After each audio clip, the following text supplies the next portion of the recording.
우리가 바닷가에 가서 배를 타고 이 바다를 나갈 때 여러분 유람선이나 이런 거 타면 파도가 찰랑찰랑 그리고 참 배에 부딪히는 소리를 들으면서 이 먼 바다를 바라보면 여러분들의 가슴이 어떻습니까? 그동안 막혀있던 가슴이 팍 뚫리는 게 속이 시원한 그런 것을 느낄 수가 있습니다. 근데 그 바다가 태풍이나 강한 바람이 불어와서 풍랑이 일어나면요, 우리 놀이공원에 가면 바이킹이란 제일 많이 타는 그 놀이기구 가운데 바이킹이란 게 있습니다. 큰 배를 만들어 놓고 사람들이 그 배를 타서 올라갔다 내려갔다 하는데요. 제가 고소공포증이 있어요. 그래서 요한이 어릴 때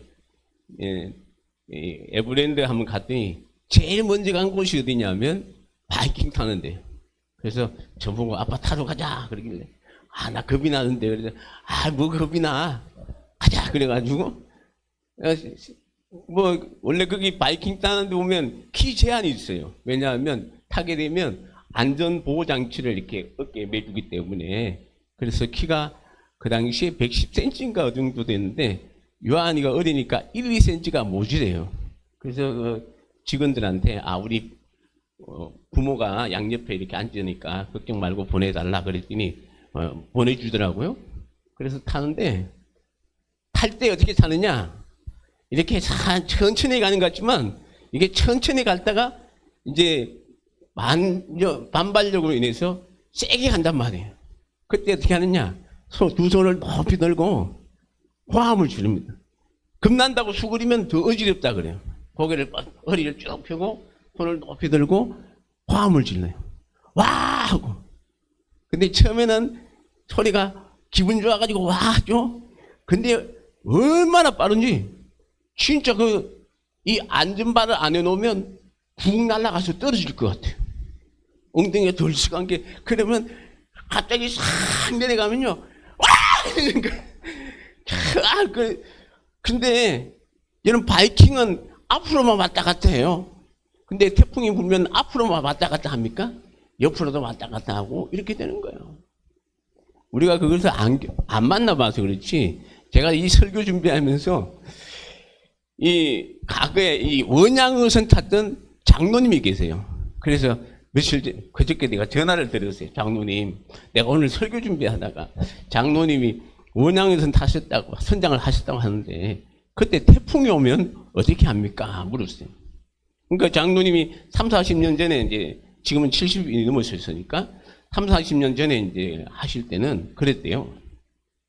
그 당시에는 지금처럼 이 인공위성이나 이런 그 연락망이 잘 안 되어서 일본에서 그런 걸 보내준다 그러네요. 일본 기상청에서 팩스나 아니면 무선으로 연락이 오면 이 태풍이 온다고 하면 그걸 피하기 위해서 주변에 있는 항구로 피항을 한다 그래요.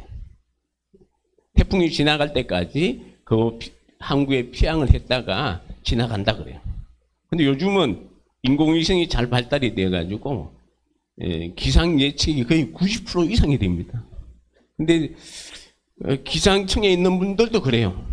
자기들이 기상을 예측을 하지만 그 진로가 어떻게 변할지 모르니까 항상 주의해서 좀 들어주세요. 그렇게 하거든요. 근데 이 바다가 예측 불허랍니다. 정말로 아무런 그런 연락도 없는데도 불구하고 어느 날 갑자기 그런 돌풍이, 강풍이 불 때가 있다 그래요.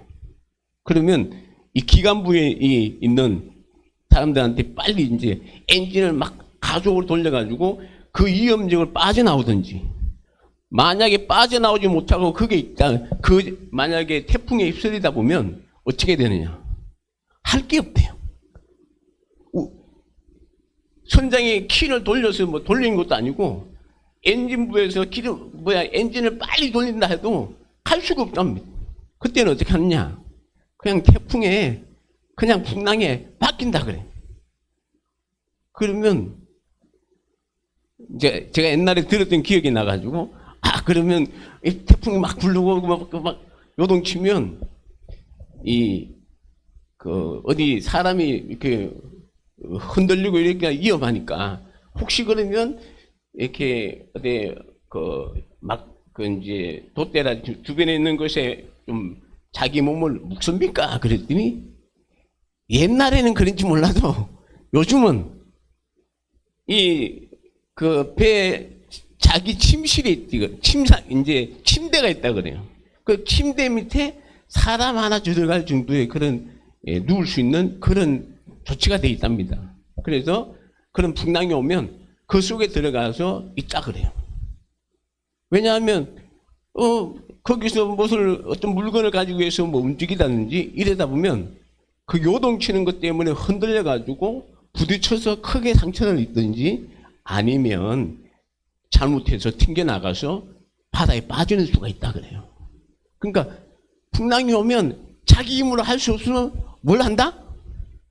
그냥 피해 있으면 된다 하는 그런 얘기를 하더라고요. 자, 오늘 우리가 살아가는 인생길을 바다에 항해하는 배와 같다라고 말씀하고 있습니다. 오늘 23절에 보면 배들을 바다에 띄우며 큰 물에서 일하는 자는 이라고 시작하고 있죠. 오늘 우리는 인생이란 바다를 항해하는 배를 타고 살아가고 있습니다. 인생이란 바다에 항해하는 배는 우리 예수 믿는 사람만 있는 것이 아닙니다. 이 세상에 있는 모든 사람들이 자기의 인생의 바다에 그 배에 모든 사람이 타고 가고 있어요. 사람들이 각자 자기 나름대로의 삶의 목적이 있고 삶의 목표를 가지고 인생이란 바다를 항해하고 있습니다. 자기들이 바라는 항구가 있겠죠.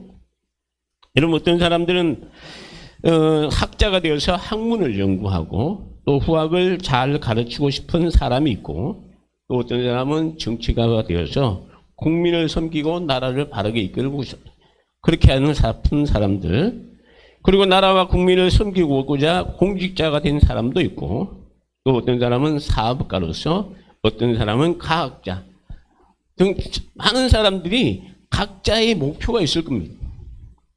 또 어떤 사람은 타인의 유익을 끼치는 그런 사람이 되고자 하는 사람도 있는 반면에 어떤 사람은 자기의 유익을 위해 사는 사람 등 다양한 군상들이 살아가고 있습니다. 여러분의 삶은 어떤 삶의 목적을 가지고 살아가고 있습니까?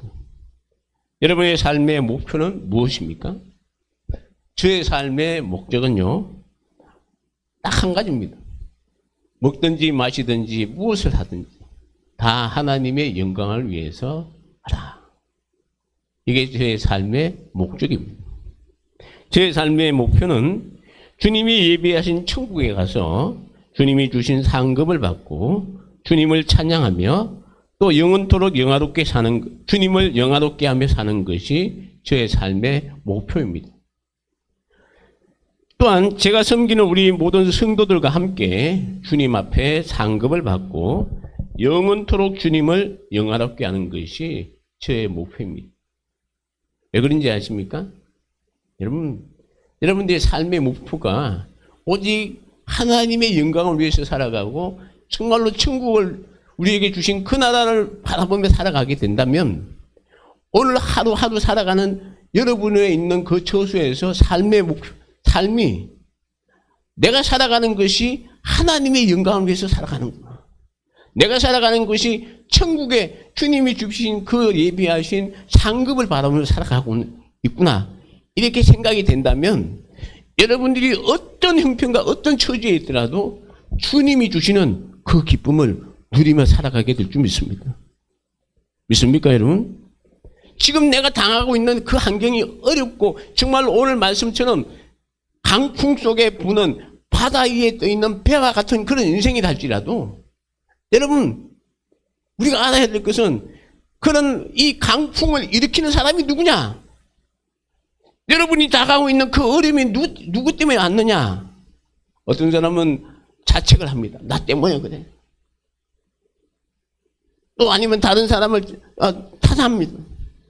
근데 그런 이 강풍을 주신 분이 누구라고 하는가 하면 누구시라고요? 25절을 같이 한번 볼까요? 자, 우리 한번 같이 한번 보겠습니다. 25절입니다. 시작. 여호와께서 명령하신즉 강풍이 일어나 바다 물결을 일으키는도다. 누가 일으킵니까?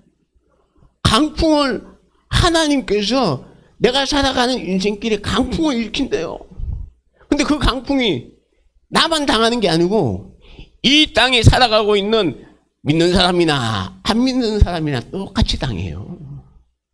그걸 아셔야 됩니다. 참, 그래서 여러분, 세상 사람들은요, 자기가 당한 이 강풍을 이겨내기 위해서 몸부림을 칩니다.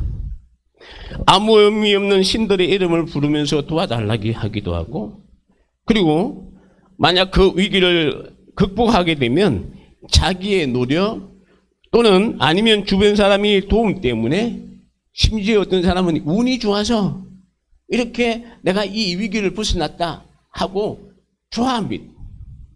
만약에 그 위기에서 벗어나지 못했다면 어떻게 생각할까요? 자기를 자책합니다. 자포자기하고, 여러분 그렇게 살아갈 겁니다. 저주하며 낙심자로 살아갈 것입니다. 어떤 사람이 꿈을 꿨습니다. 또 꿈 이야기 하네. 예, 꿈을 꿨는데 이 사람이 배를 타고 자기가 이 바다를 가고 있는 거예요. 근데 갑자기 태풍이 불어오면서 배가 막 올라갔다 내려갔다 막 난리가 났어요. 그래서 자기가 뭐 하나 봤더니 막 손을 이렇게 잡고 막 기도를 하더래. 어떤 기도 하느냐? 옥황상제님, 부처님, 알라신이요, 하나님, 예수님, 자기가 알고 있는 신들의 이름을 불러가면서 자기를 도와달라 그렇게 부르더래요. 근데 풍랑이 너무 세가지고 배가 침몰해서 죽었습니다. 꿈에 이 사람이 어디 가느냐? 하나님 앞에 갔습니다. 하나님이 이 사람을 딱 보더니 책을 펼치더니, 야, 너는 이 책에 이름이 없으니까 너 지옥 가 그러는 거예요. 그래서 너 이 책에 너가 예수를 믿지 않으니까 지옥 간다 그랬어요. 그래서 이 사람이 꿈에 자기가 교회를 몇 번 갔거든요, 옛날에. 근데 이 목사님으로부터 들은 이 설교 기억이 나는 거예요. 그게 무슨 설교냐면, 누구든지 주의 이름을 부르는 자는 뭘 받는다? 예, 구원을 받는다 그 얘기예요. 그래서 하나님 앞에 이야기를 했어요. 하나님, 제가 교회 갔더니 목사님이 누구든지 주의 이름을 부르는 사람은 구원을 받는데요. 그렇게 해서 저 죽기 전에 예수님 이름 불렀는데요. 그랬다는 거예요. 하나님께서 뭘 하실까? 너는 이 예수를 세상의 일반적인 신과 같이 알고 있다는 거예요. 네가 진짜 예수를 믿지 않았다 그예요. 그래서 너는 지옥 가라 그 얘기예요. 그래서 이 사람이 깜짝 깨고, 이제 교회 가서 진짜 예수 믿고 신앙생활 잘해야 되겠다 하는 그런 생각을 가졌다고 합니다. 여러분, 오늘 우리의 삶에 이런 위험한 강풍이 불어올 때 이것이 사람이 또는 주변의 환경 때문에 온 것이 아니고 하나님이 그런 환경 가운데 나를 어떻게 했다고요? 몰아갔다 하는 그런 얘기예요. 왜 나를 그렇게 몰아갔을까요? 욥이 이런 고백을 했죠. 그가 나를 단련한 후에는 내가 순금이 되어서 나오리라. 할렐루야. 내가 이 어려움을 통해서 정말로 하나님이 원하는 그런 믿음의 사람, 더 큰 신앙인으로서 하나님이 이런 환경을 통해서 하나님 바라볼 수 있는 그런 믿음을 주셨구나, 이런 마음을 가져야 한다는 것입니다. 여러분, 우리가 가는 천국길이 아무런 어려움이 없이 평탄하고 평온하게 갔으면 얼마나 좋겠습니다.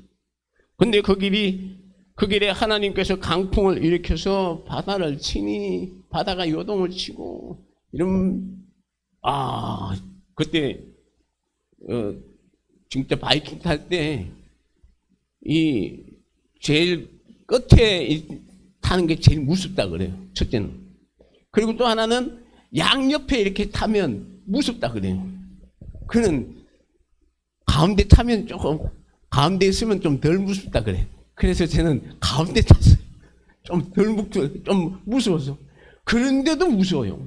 와, 한번 확 내려갔다가, 처음에는 천천히 갔다가, 갑자기 막 가는 게 얼마나 빠른지. 야, 태풍이 오면 저렇게 되겠다. 정신이 없겠구나. 한 그런 생각을 했습니다.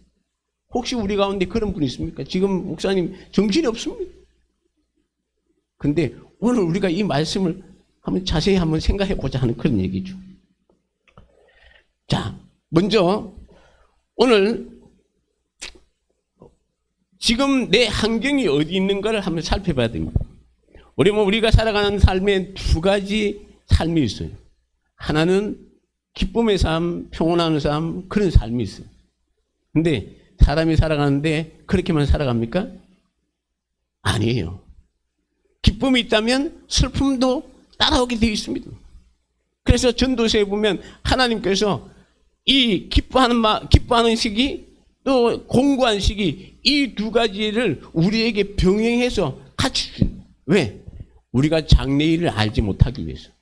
그러니까 여러분 만약에 미래에 대해서 여러분들이 다 안다면 하나님 왜 믿어요?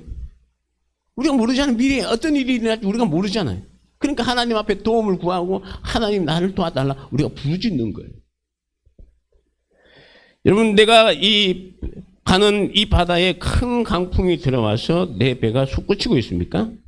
지금 내 배가 내려가고 있고 나는 이 요동치는 뱃속에서 갈팡지팡 이리저리 구르며 비틀거리며 무엇을 어떻게 해야 할까? 갈피를 잡지 못하고 있습니까? 심지어 아무런 생각이 나지 않고 자포자기하고 싶은 생각이 드십니까?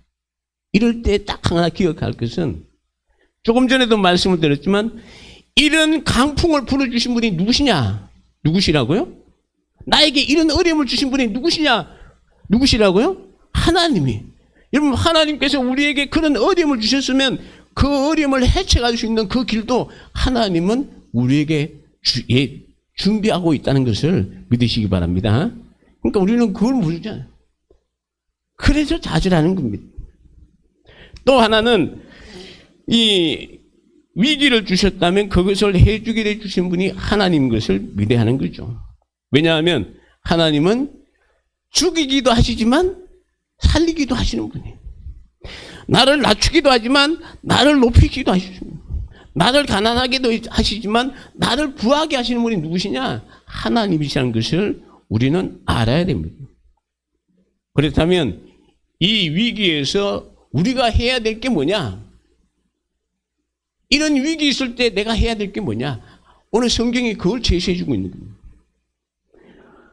우리 한번 같이 볼까요? 28절을 같이 보겠습니다. 28절 시작. 이에 그들이 자 같이 읽을까요? 없어요? 네. 28절에 보면 이에 그들의 고통 때문에 여호와께 부르짖으매 그가 그들의 고통에서 그들을 인도하여 내시고. 오늘 8절에 보면 그렇게 하죠. 이에 그들의 고통 때문에 여호와께 부르짖었다라는 얘기입니다.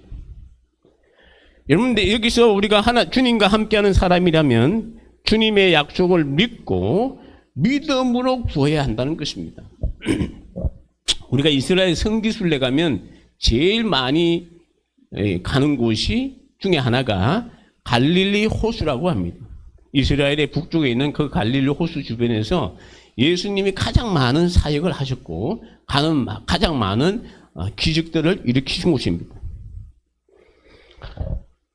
그런데 이제 이 갈릴리 호수는 지표면에서 땅에서 약 200m 정도 아래에 위치한 호수입니다. 그렇기 때문에 여러분 한번 이런 깊은 호수기 때문에 이 호수 주변에 갈릴리 호수 주변에 이 높은 산들이 이렇게 몇 군데 있어가지고 여러분 그 산 사이에 이 계곡에서 바람이 불면 이 갑작스럽게 이제 이 갈릴리 호수가 뜨거워져서 이 뜨거운 수증기가 위로 올라가고 그 사이를 찬바람이 막 들어올 때가 있다 그래요. 근데 이 찬바람이 갑자기 불어 들어오면 이 갈릴리 호수가 돌풍이 일어나서 그런 이 선박 사고가 많이 일어났다 그래요. 지금은 뭐 배들이 튼튼해가지고 그런 일들이 잘 없지만 2000년 전에 예수님 당시에는 그 배가 나룻배입니다. 노를 지어 다니는 그런 나룻배 수준이에요. 그러니까 지금 2000년 전에 그 예수님 당시에는 얼마나 그런 사고들이 많이 일어났겠습니까? 그러니까 예수님의 제자들 가운데 대부분이 어부들이에요. 그렇기 때문에 이 자기들이 이 배를 타고 갈릴리 호수를 건너갈 때는 상당히 조심합니다. 한 번은 예수님께서 베세다 들판에서 오병이어 사건, 보리떡 5개와 물고기 2마리로 남자 장정 5,000명을 먹이고 12강주리를 남긴 사건이 있죠. 그래서 이제 그 사건이 일어나고 난 뒤에 사람들을 이제 각자 그 모였던 사람들을 이제 돌아가게 예수님께서 만들고 제자들에게 배를 타고 저 건너편 가버나움으로 가라 이렇게 저녁 때 그렇게 이야기했습니다.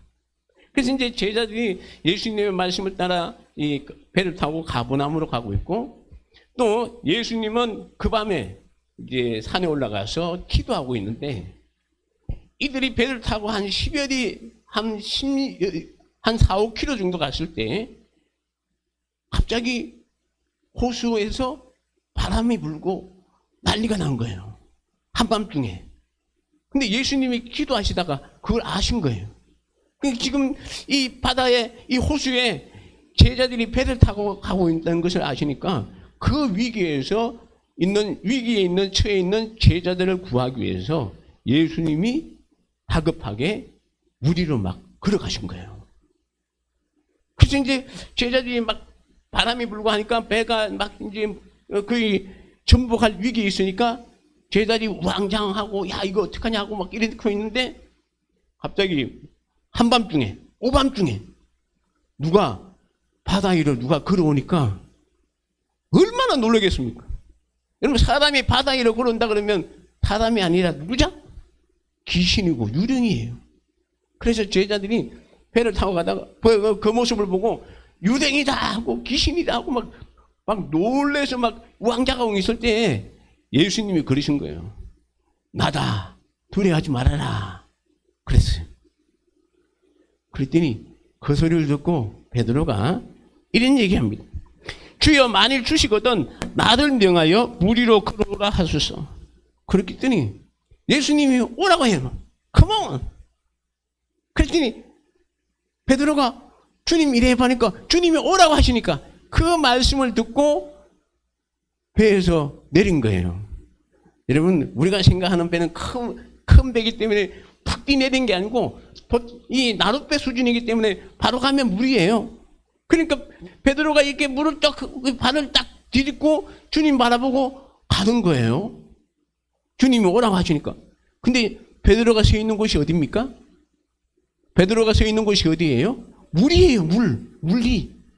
무리로 자기가 걸어가고 있는 거예요. 근데 무리로 걸어가다니까 뭐가 들리냐? 바람 소리가 들리고 또 파도 소리가 들리니까 베드로가 자기도 모르게 내가 지금 어디 있지? 놀란 거 있지. 자기 스스로. 내가 지금 어디 있지? 베드로가 어디 있습니까? 물 위에 있는 거야. 그러다 보니까 갑자기 주님이 보이는 게 아니고 바람 소리, 물소리가 들리더니 갑자기 무서워졌어요. 무서워하는 그 순간에 자기가 물이 빠지는 거예요. 그때 베드로가 주님을 향해서 주여 나를 구해 주십시오. 죽겠습니다. 그랬더니 주님이 하시는 말씀이 한번 그 말씀을 같이 한번 볼까요? 자, 우리 그 말씀을 같이 한번 보겠습니다. 우리 마태복음 14장 29. 자, 우리 예수님이 이제 그 하신 말씀은 28절에 되어 있는데요. 자, 우리 30절을 같이 한번 보겠습니다. 14장 30절 같이 보겠습니다. 시작. 14장 30절입니다. 시작. 그것도 31절? 네, 31절, 네, 바람이 같이 30절이죠. 시작. 바람을 보고 무서워 빠져가는지라. 여기까지. 예. 바람을 보고 무서워 빠져갔다 하는 그런 얘기.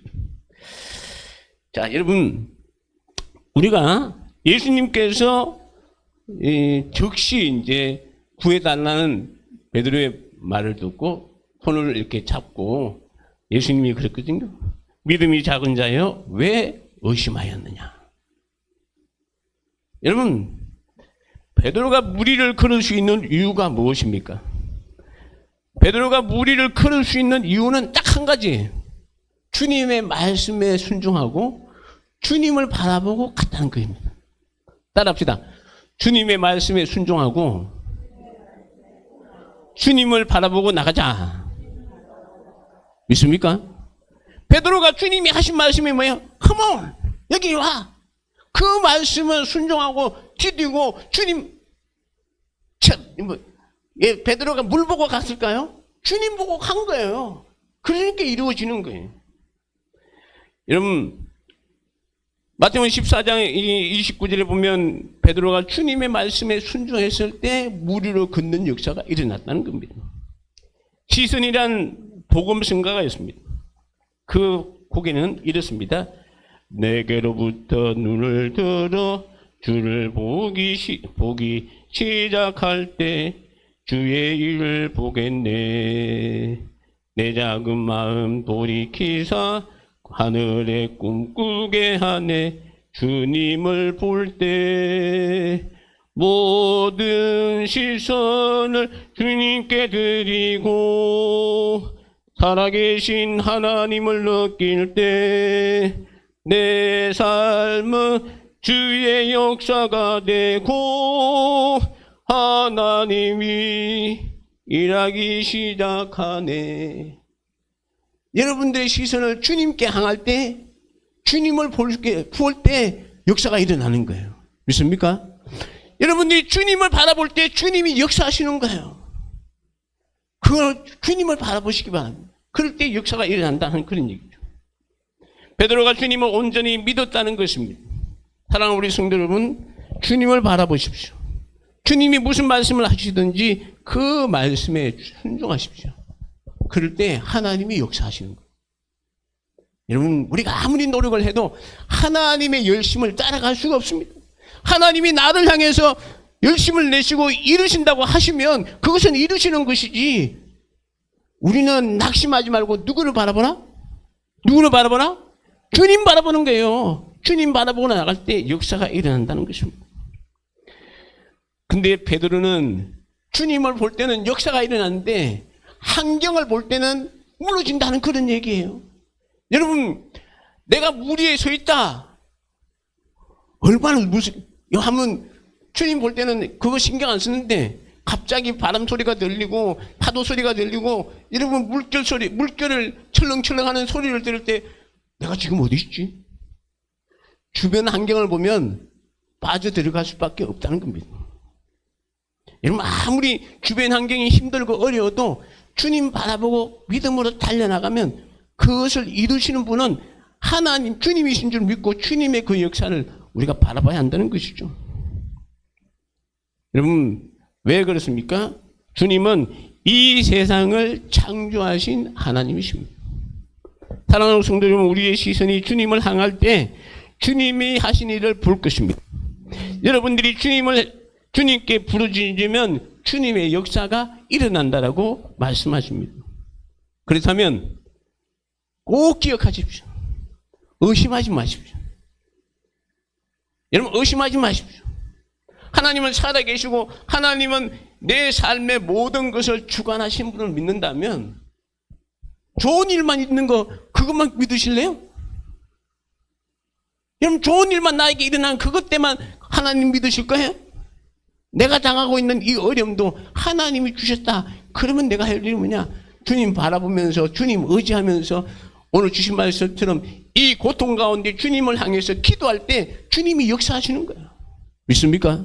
주님이 그 고통 가운데서 우리를 건져주시고 바다를 조용하게 하고 고요하게 하고 바다를 잔잔하게 하고 오늘 여기 보면 우리를 평온한 가운데 여러분, 평온이란 말은 내 마음에 편안한 것이 아닙니다. 주변에 있는 그 환경들을 주님이 편안하게 만들어 주신다는 그런 얘기예요. 근데 목사님, 그때까지 어떻게 기다려요? 힘들어 죽겠는데?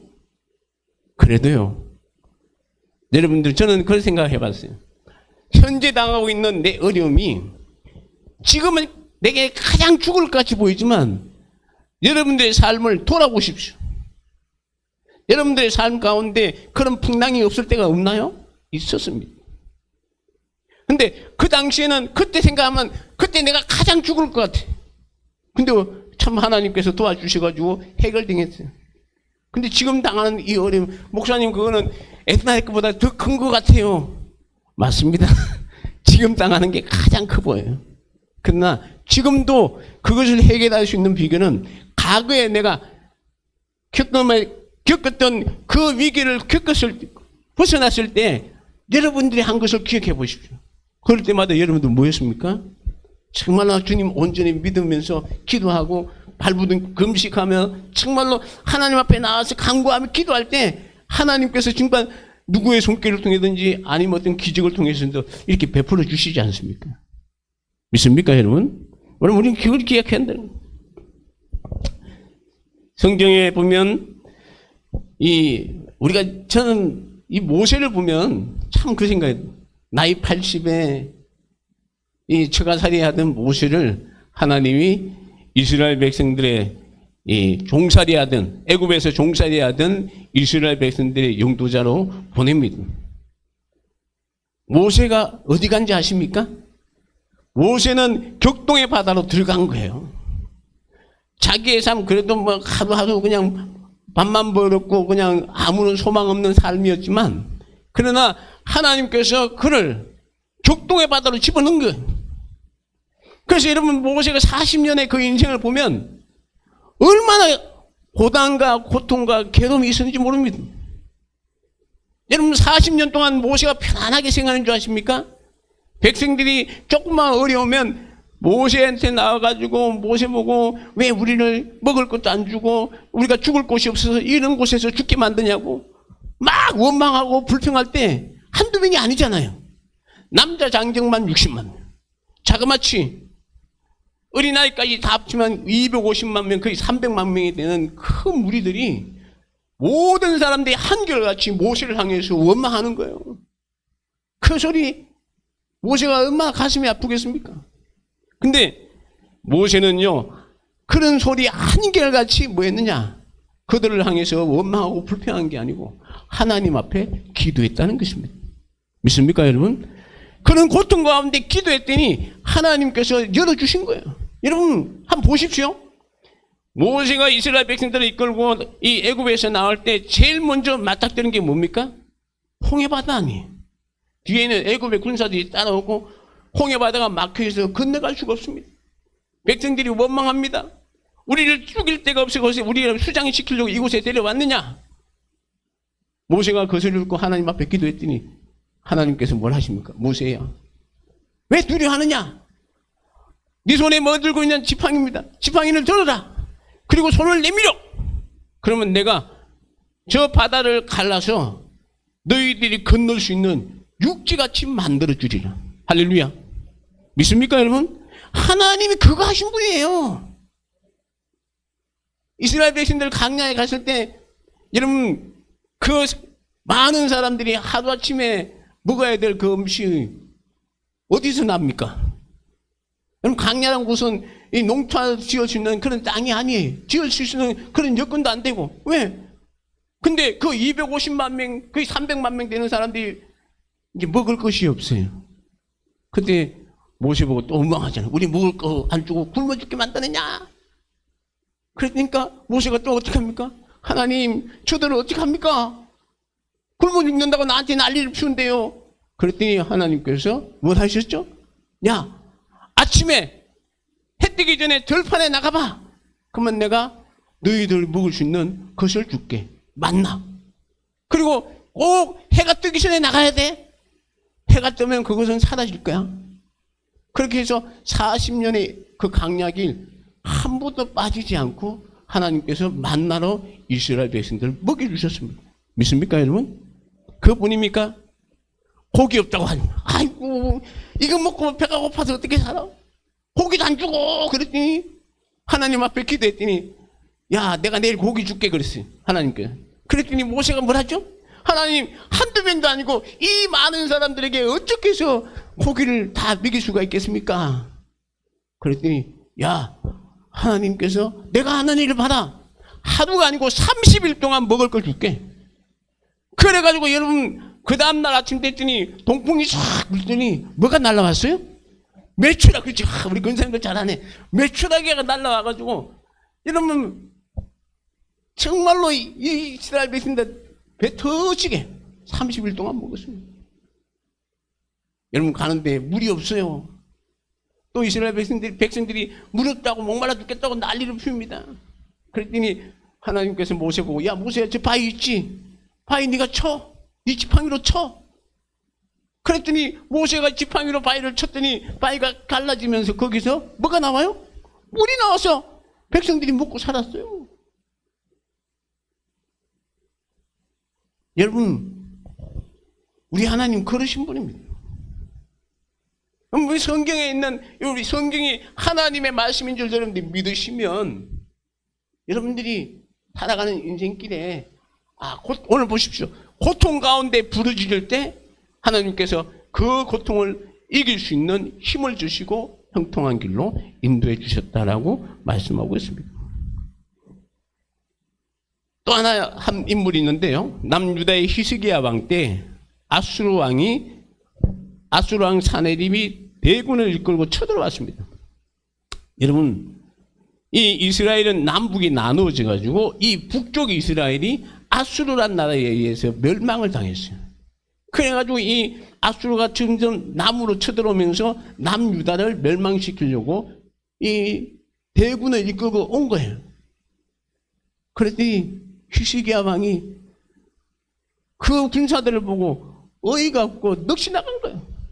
근데 이 사네립이 편지를 보내면서 뭐라 하는지 아십니까? 하나님을 조롱하고 하나님의 백성들인 이 이스라엘 백성들을 조롱하고 멸시하는 거예요. 너희들 절대 이길 수 없으니까 항복을 하라 하는 거예요.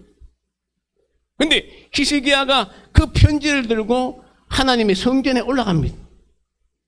그리고 그 당시에 이사야 선지자에게 사람을 보내서 지금 형편을 이야기합니다. 선지자님, 지금 이런 나라가 풍전등화에 처했습니다. 이런 위기에 있으니까 선지자님 제발 좀 기도 좀 해주십시오. 그리고 백성들도 기도하고, 여러분 선지자 이사야 선지자도 기도하고 히스기야도 기도하면서 히스기야가 그 편지를 놓고 밤새워 기도합니다. 하나님, 이렇게 조롱하고 하나님의 백성들을 멸시한 저들을 어떻게 하시렵니까? 하고 기도했더니 그 다음날은 응답이 왔어요. 이사야 선지자가 히스기야 왕이여 걱정하지 마시오. 하나님이 저 사람 저렇게 하나님을 무시하는 사람들 저 군사들을 다 멸하시고, 또 하나님을 멸시했던 사네립은 자기 나라에 들어가서 죽을 것이다 라는 예언을 했습니다. 하나님 말씀 그대로 그 다음 날에 여러분 이 아수르 군사 18만 5천 명이 하루아침에 죽었습니다. 아수르 왕 사네립은요 어떻게 된지 아십니까? 자기 고국에 돌아가서 자기가 믿는 신전에 가서 제사하다가 자기 아들이 쿠데타를 일으켜가지고 자기가 믿는 신전에서 죽고, 나중에는 이 아수르가 이 바벨론이라는 나라에서 멸망을, 이 지구상에 아예 나라가 없어져 버렸어요. 여러분 하나님의 위대하심을 아십니까? 그렇다면 오늘 말씀을 기억하십시오. 오늘 말씀, 이런 강풍 가운데 내가 솟구치고 위기 있는 그런 고통 가운데서도 여러분들이 주님을 믿고 의지하며 하나님 앞에 나와서 기도할 때 하나님의 놀라운 기적의 역사가 우리 모두에게 이루어질 줄 믿습니다. 이런 귀한 은총이 우리 모두와 함께 하시기를 주님의 이름으로 축원합니다. 우리 기도하겠습니다. 고마우신 아버지 하나님, 은혜와 사랑을 감사합니다. 오늘 우리가 살아가고 있는 인생길이 바다에 항해하는 배와 같은 그런 삶을 살아가고 있는 이때에 우리가 편안하고 고요한 그런 바다를 가누고 있다면, 정말 우리 성도들 그런 삶 가운데 있다면 하나님 앞에 감사하게 하시고, 혹시 내가 강풍 가운데 있다면 먼저 이런 어려움을 주신 분이 하나님인 것을 기억하고 자기를 돌아보면서 정말로 하나님 앞에 오늘 이 위기와 이 고통 가운데 하나님 앞에 그것을 내어놓고 부르짖을 때 오늘 주신 말씀처럼 그 고통에서 건져주시고 우리를 바라는 항구로 인도하시는 그 하나님의 은총을 다 누리는 우리 믿음의 성도들 다 되게 하여 주옵소서. 예수님 이름으로 기도합나이다. 아멘. 우리 찬송가 432장 찬송합니다.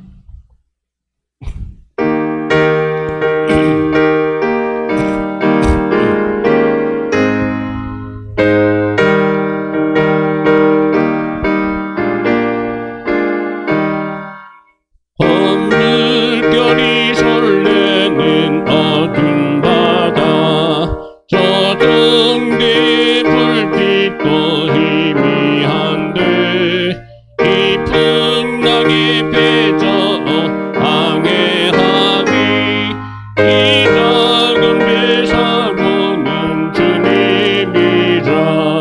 나 두려움없네 두려움없도다. 주 예수님 늘 깨어 계시도다. 이 흥명한 바다는 다 지나며 소소망의 나라에 이르리라. 큰 풍랑이 이 배를 위협하며 저 깊은 물 이 벌려 달려드나 이 바다에 노저 항해